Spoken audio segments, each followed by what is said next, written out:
Hello everyone. आज जो हम टॉपिक पढ़ने वाले हैं वो है cell cycle and cell division. 11th NCERT biology textbook में ये यूनिट 3 का 10th चैप्टर है। अब इस चैप्टर के कुछ बहुत ज़रूरी पहलू ऐसे हैं जो हमें पढ़ने हैं। अब देखिए, दुनिया का हर सेल, ठीक है, दुनिया का हर एक सेल, हर लिविंग ऑर्गेनिज्म की बेसिक एंटिटी डिवाइड करती ही है। वजह अगर आप पूछें, रीज़न अगर आप पूछने की कोशिश करें तो एक ही है कि उसको उसका जेनेटिक मटेरियल टिकाए रखना होता है, बनाए रखना होता है। तो ये जो सारी फेजेस चलती हैं ये यूकैरियोटिक सेल्स और प्रोकैरियोटिक सेल्स के लिए अलग अलग चलती है।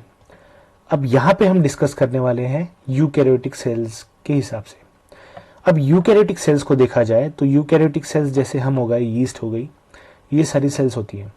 तो सेल जब डिवाइड करता है तो ह्यूमंस का सेल करीब 24 घंटे लेता है डिवाइड करने के लिए। और यीस्ट की जो सेल होती है काफ़ी छोटी सी सेल होती है, बहुत कुछ होता नहीं उसमें, ज़्यादा कॉम्प्लेक्स है नहीं, तो करीब करीब 90 मिनट में ये डिवाइड हो जाती है, ठीक है, यानी कि 1.5 घंटा करीब करीब लगता है। तो आप कंपेरिजन देख सकते हैं कितना है। और रही बात यूकैरियोटिक सेल्स की, तो यूकैरियोटिक सेल्स में ये जो फेज है ना, ये 4 मेन फेजेस में चलती है। इसमें 4 मेन फेजेस होते हैं। अब वो हम देखेंगे फेजेस क्या होते हैं, लेकिन बेसिकली इसको 2 बेसिक फेजेस में डिवाइड करा गया होता है। एक होती है इंटरफेज और एक होती है एम फेज। अब ये जो एम फेज यहाँ दिखाई गई है, ये एम फेज एक्चुअल फेज होती है जहाँ पे सेल डिवीजन होता है। यानी कि अगर आप माइक्रोस्कोप के नीचे देखने की कोशिश करें तो आपको दिखेगा कि सेल एक्टिव है डिवीजन फेज में। और एम फेज में ऐसा कुछ खास दिखता नहीं है अगर आप माइक्रोस्कोप के नीचे देखने की कोशिश करें तो। आगे बढ़ते हैं, कुछ पॉइंट्स और भी आएंगे, वो डिस्कस करेंगे डिटेल में। अब ये जो एम फेज है, ये एम फेज को कहा जाता है माइटोटिक फेज। माइटोटिक फेज ये जो वर्ड है ये लिया गया है 2 वर्ड से, माइटोस एंड ओसिस। अब ये जो माइटोस का मीनिंग है, माइटोस का मीनिंग होता है थ्रेड। अब शुरुआत में कभी किसी साइंटिस्ट ने किसी माइक्रोस्कोप के नीचे देखा होगा तो उसे दिखा होगा कि सेल के अंदर कुछ थ्रेड लाइक स्ट्रक्चर है जो कंडेंस और डीकंडेंस हो रहे हैं, यानी कि कॉम्पैक्ट और डीकॉम्पैक्ट हो रहे हैं। आज के वक्त में हमें यह पता है कि ये जो थ्रेड लाइक स्ट्रक्चर थे वो डीएनए से क्रोमोसोम बनने की प्रोसेस थी, ठीक है। ये जो कॉम्पैक्शन का या कंडेंसेशन का प्रोसेस था वो डीएनए से क्रोमोसोम बनने की प्रोसेस थी। तो उस वक्त जो नेम दे दिया गया वो आज तक चलते आ रहा है, इसमें कोई बड़ी बात नहीं है। और ये एक्चुअल सेल डिवीजन की फेज होती है। ये शुरुआत तो होती है इसकी न्यूक्लियर डिवीजन से, जिसे कहा जाता है कार्योकाइनेसिस। अभी कार्योकाइनेसिस वर्ड बुक में दिया गया है कि क्रोमोसोम्स के रिलेटेड है, लेकिन आप याद रखिए कार्यो ये वर्ड न्यूक्लियस से रिलेट करता है, क्रोमोसोम से नहीं। ओके, अब ये प्रोसेस, ये माइटोटिक फेज जो हम कह रहे हैं या एम फेज जो कह रहे हैं, ये एंड होती है जब साइटोप्लाज्म का डिवीजन कंप्लीट हो जाता है और दोनों सेल्स अलग अलग हो जाती है। अब ये माइटोसिस, 2 माइटोसिस के बीच में चलने वाली फेज जो है उसे कहा जाता है इंटरफेज। आप समझ गए होंगे इसका इंटर कहने की जरूरत क्या है। अब इंटरफेज को कई बार रेस्टिंग फेज भी कहा गया है, क्योंकि साइंटिस्ट लोग उस टाइम बिलीव करते थे, बहुत पहले के टाइम, कि ये कोई एक्टिव मेटाबॉलिक फेज नहीं है जहां पे सेल कुछ बहुत एक्टिव हो, क्योंकि उन्हें माइक्रोस्कोप के नीचे कुछ ऐसा दिखता नहीं था, इस वजह से नाम दे दिया गया। लेकिन आज के वक्त में साइंटिस्ट लोगों को पता है कि इंटरफेज में बहुत कुछ ऐसा होता है जो माइक्रोस्कोप के नीचे तो नहीं देख सकता, लेकिन आप पता कर सकते हैं बहुत सी अलग टेक्निक्स यूज करके। जैसे कि मैंने कहा था कि 2 सक्सेसिव एम फेजेस के बीच में चलने वाली प्रोसेस को इंटरफेज कहा गया है। अब इंटरफेज बेसिकली 3 फेजेस में डिवाइड करी गई है, G1 phase, S phase and G2 phase. G का मीनिंग है गैप, कुछ बहुत बड़ा, कुछ अलग नहीं है ये। G का मीनिंग है गैप। अब ये गैप, पहला गैप होता है, दूसरा गैप होता है, और 2 गैप्स के बीच में एक सिंथेसिस फेज चलती है। एस का मीनिंग है सिंथेसिस। अब सिंथेसिस किस चीज़ का, तो यहाँ पे डीएनए का सिंथेसिस चलता है। डीएनए का सिंथेसिस कह सकते हैं या तो डीएनए का रेप्लिकेशन कह सकते हैं, ठीक है। अब ये जो एम फेज है ये पूरे सेल साइकिल की सिर्फ 5% हिस्सा कैरी करता है, यानी करीब 1 घंटा चलती है अगर ह्यूमंस की बात करें तो। और 95% होती है इंटरफेज। तो आप देख सकते हैं इंटरफेज एक्चुअली कितनी बड़ी चलती है। तो ऐसा तो नहीं है ना कि यहाँ पे कुछ होता नहीं होगा, यहाँ पे होता बहुत कुछ है पर दिखता कुछ नहीं है। चलिए तो आगे बढ़ते हैं, आगे की स्लाइड देखते हैं। अब ये जो फेजेस है सेल साइकिल के, एम फेज को डिवाइड किया गया है प्रोफेज, मेटाफेज, एनाफेज और टीलोफेज। प्रो का मीनिंग है बहुत पहले, फॉरवर्ड, जो बहुत शुरुआत में होती है। मेटा का मीनिंग है कुछ मिडल में है, कुछ बीच में हो रहा है। एना का मीनिंग होता है कि आखिरी से कुछ पहले हो रहा है।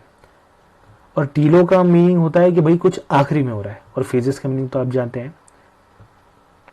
अब ये जो इंटरफेज है, इंटरफेज जैसे कहा गया था दो सक्सेसिव एम फेज के बीच में चलती है।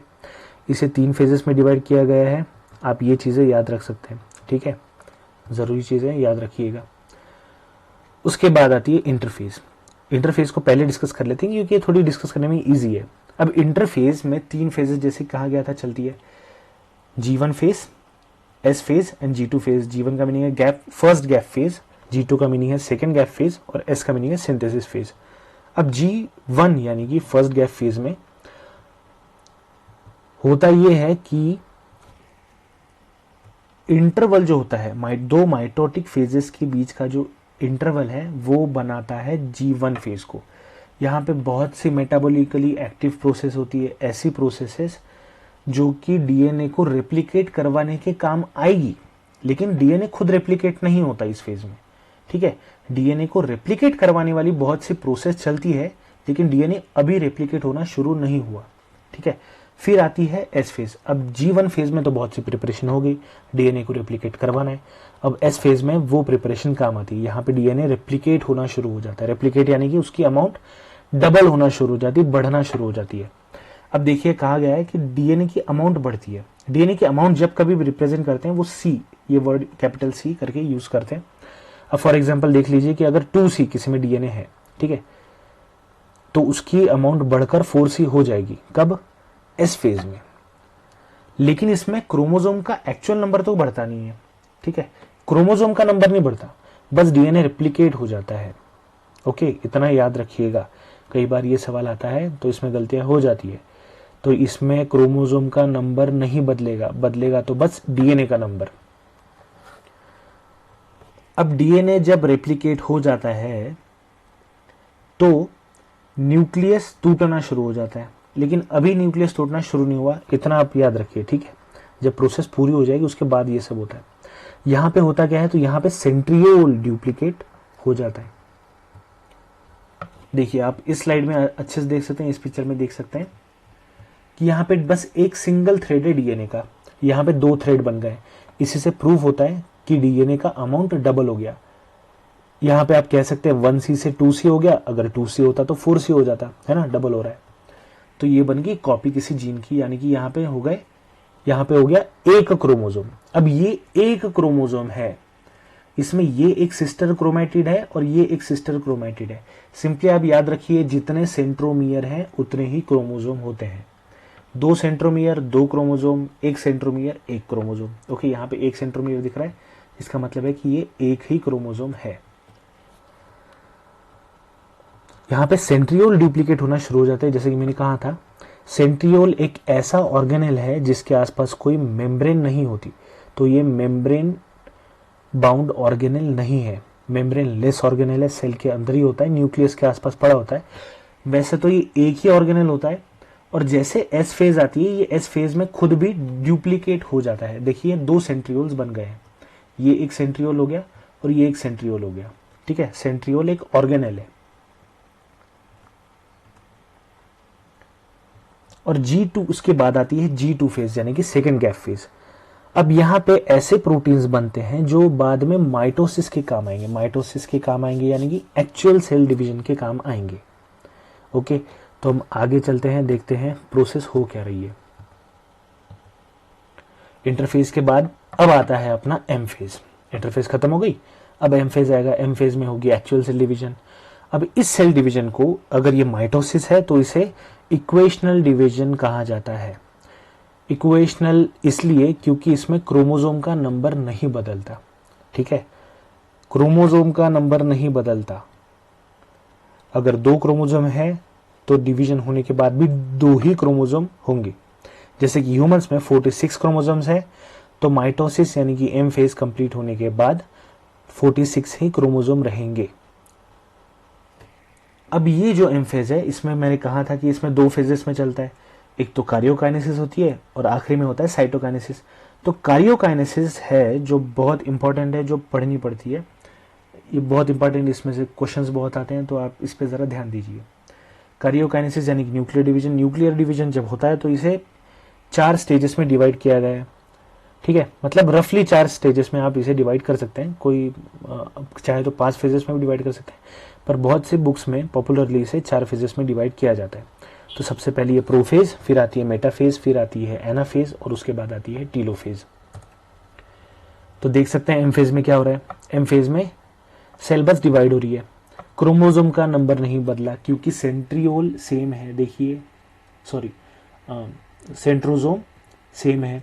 देखिए एक इसमें एक सेंट्रोजोम है, इसमें एक सेंट्रोजोम है, इसमें एक सेंट्रोजोम है और इसमें भी एक सेंट्रोजोम है ना। इसमें भी वैसा ही कुछ है, बस यहाँ पे दिख नहीं रहा।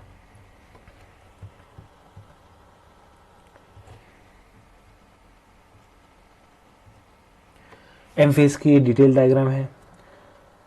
ब्रीफली आप यहाँ पे देख सकते हैं कि प्रोफेज है, मेटाफेज है, एनाफेज है और उसके बाद है टीलोफेज, और उसके बीच इंक्लूड की गई है प्रोमेटाफेज।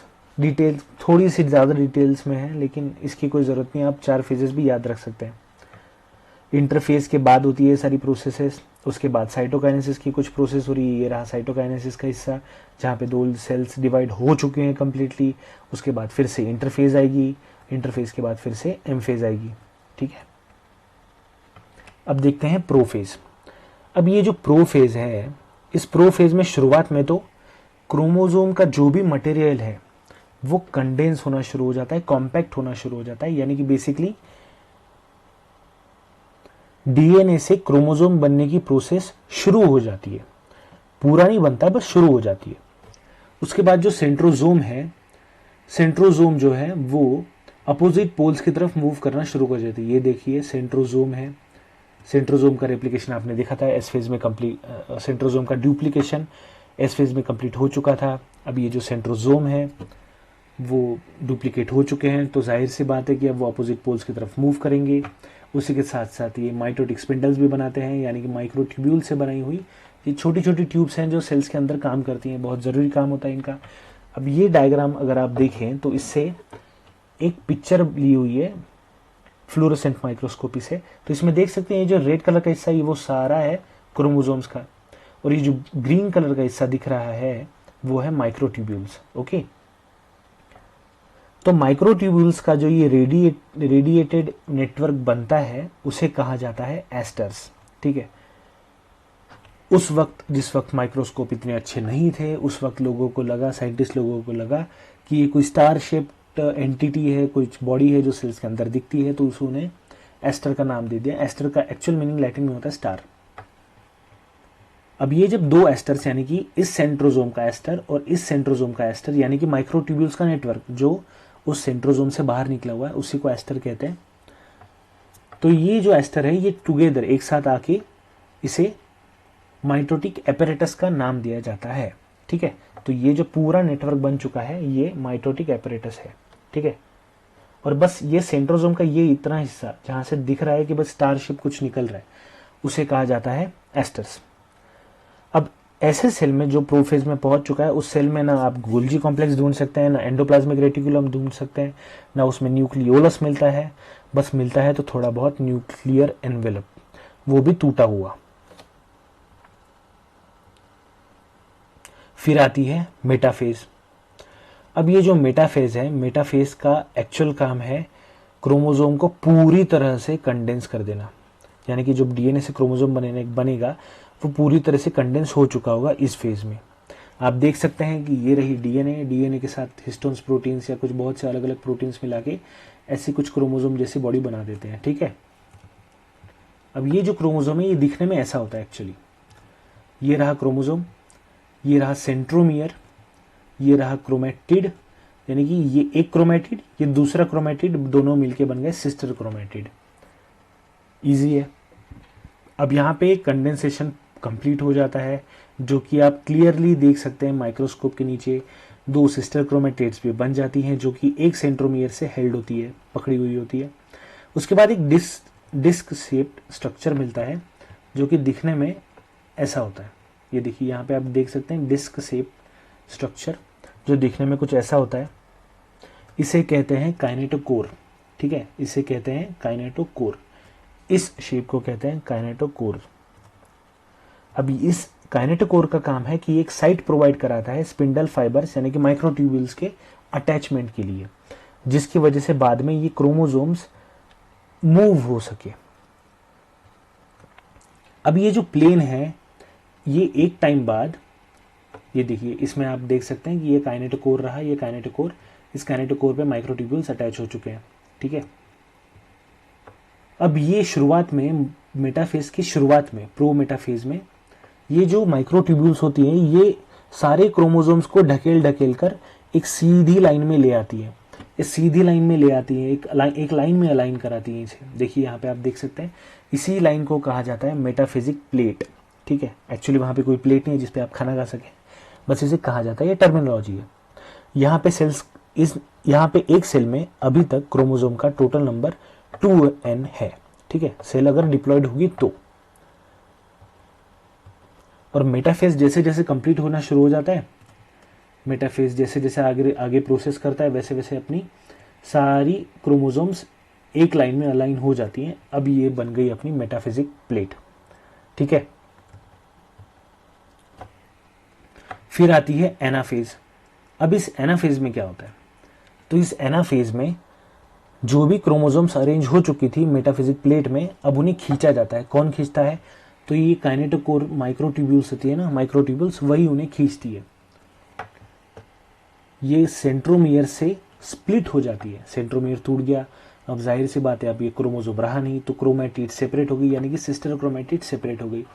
लेकिन अभी इस वक्त क्रोमोसोम का टोटल नंबर चेंज हो चुका है, एक सेल में अब डुप्लीकेट हो चुके हैं क्रोमोसोम्स, क्योंकि अब हर क्रोमोसोम के पास अपना खुद का, यानी कि हर क्रोमैटिड के पास अपना खुद का सेंट्रोमियर है। आप देख सकते हैं कि इसे आप लीडिंग एंड कह सकते हैं और इसे लैगिंग एंड इसे लैगिंग एंड कह सकते हैं और इसे लीडिंग एंड कह सकते हैं। ठीक है, ध्यान रखिएगा, लीडिंग एंड वो है जो सेंट्रोजोम की तरफ मूव हो रहा है और लैगिंग एंड वो है जो सेंट्रोजोम से दूर है।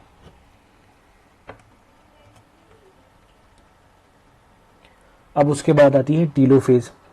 टीलोफेज यानी कि आखिरी की फेज। अब यहाँ पे क्रोमोसोम जो बन चुके थे वो डिकंडेंस होना शुरू हो जाते हैं, उनसे डीएनए निकलना शुरू हो जाता है, सेल मेटाबॉलिकली एक्टिव होना शुरू हो जाती है, क्योंकि अब सेल डिवीजन कंप्लीट होने ही वाला है। इंडिविजुअल्स क्रोमोसोम्स दिखते नहीं, अब no longer individual chromosomes can be seen because now chromatids are present. So the chromatids decondense and start forming chromatin material at the two opposite poles. Now nuclear envelope develops around the chromosome cluster at each pole forming two daughter nuclei. अब यहाँ पे daughter nuclei फिर से बनना शुरू हो जाता है. ठीक है, यहाँ पे डॉटर न्यूक्लियाई टीलोफेज में बनना शुरू हो जाती है. ये चीज़ आप याद रखिए. न्यूक्लियस गोल्जी कॉम्प्लेक्स या ईआर जैसे बाकी के ऑर्गेनेल्स भी फिर से बनना शुरू हो जाते हैं. अब उसके बाद आती है साइटोकाइनेसिस. साइटोकाइनेसिस यानी कि साइटोप्लाज्म का डिवीजन. अगर एनिमल सेल्स की बात करें तो साइटोप्लाज्म जब डिवाइड होता है तब दो सेल्स के बीच में एक्टिन और मायोसिन, ये भी एक टाइप के प्रोटीन ही है, ये एक्टिन और मायोसिन, ये बीच में रिंग बनाना शुरू कर देते हैं. उस रिंग को कहते हैं कॉन्ट्रैक्टाइल रिंग. अब इस कॉन्ट्रैक्टाइल रिंग की वजह से सेल बीच में से खींचा जाता है. अब इस खिंचाव की वजह से सेल्स के बीच में एक फरो सा बन जाता है, एक डिप्रेशन सा बन जाता है. इस डिप्रेशन को कहते हैं फरो. अब इसी फरो की वजह से सेल का साइटोप्लाज्म डिवाइड हो जाता है और सेल अलग अलग हो जाती है. ये रही बात एनिमल सेल्स की. लेकिन प्लांट सेल में कुछ और होता है. प्लांट सेल में सेंट्रल प्लेट बनती है. ठीक है, प्लांट सेल्स में सेंट्रल प्लेट बनती है. उस सेंट्रल प्लेट को बनाने का काम करते हैं मिडल लैमेला. अब ये मिडल लैमेला बनता है गोल्जी, मॉडिफाइड गोल्जी एपरेटस से. इतना आप याद रखिए. सेंट्रल प्लेट अगर बनानी हो तो बनाने का काम करता है मिडल लैमेला, और मिडल लैमेला एक गोल्जी कॉम्प्लेक्स है. ओके, अब ऐसी भी कुछ सेल्स होती हैं जिनमें न्यूक्लियर डिवीजन के बाद सेल यानी कि साइटोप्लाज्मिक डिवीजन नहीं होता. तो ऐसी सेल्स अगर आप एग्जाम्पल के लिए याद रखना चाहें तो कोकोनट का अंदर का जो पानी होता है उसे एंडोस्पर्म कहा जाता है. उसमें ऐसी प्रोसेस होती है. अगर आप वहाँ पे अगर किसी माइक्रोस्कोप, फ्लोरेसेंट माइक्रोस्कोप के नीचे देखने की कोशिश करें तो आपको दिखेगा कि ये सारे न्यूक्लियस ऐसे दिखते हैं, ठीक है। एक ही सेल में बहुत से न्यूक्लियस होते हैं, उनके आसपास कोई न्यूक्लियर मेम्ब्रेन भी नहीं होती। इसी टाइप के सेल को सिनसाइटियम कहते हैं, इसी टाइप के डिवीजन को सिनसाइटियम कहते हैं, ठीक है। यहाँ तक आप समझ चुके होंगे, थोड़ा रिवाइज कीजिए, देखिए, कोई डाउट हो बताइए। Thank you so much.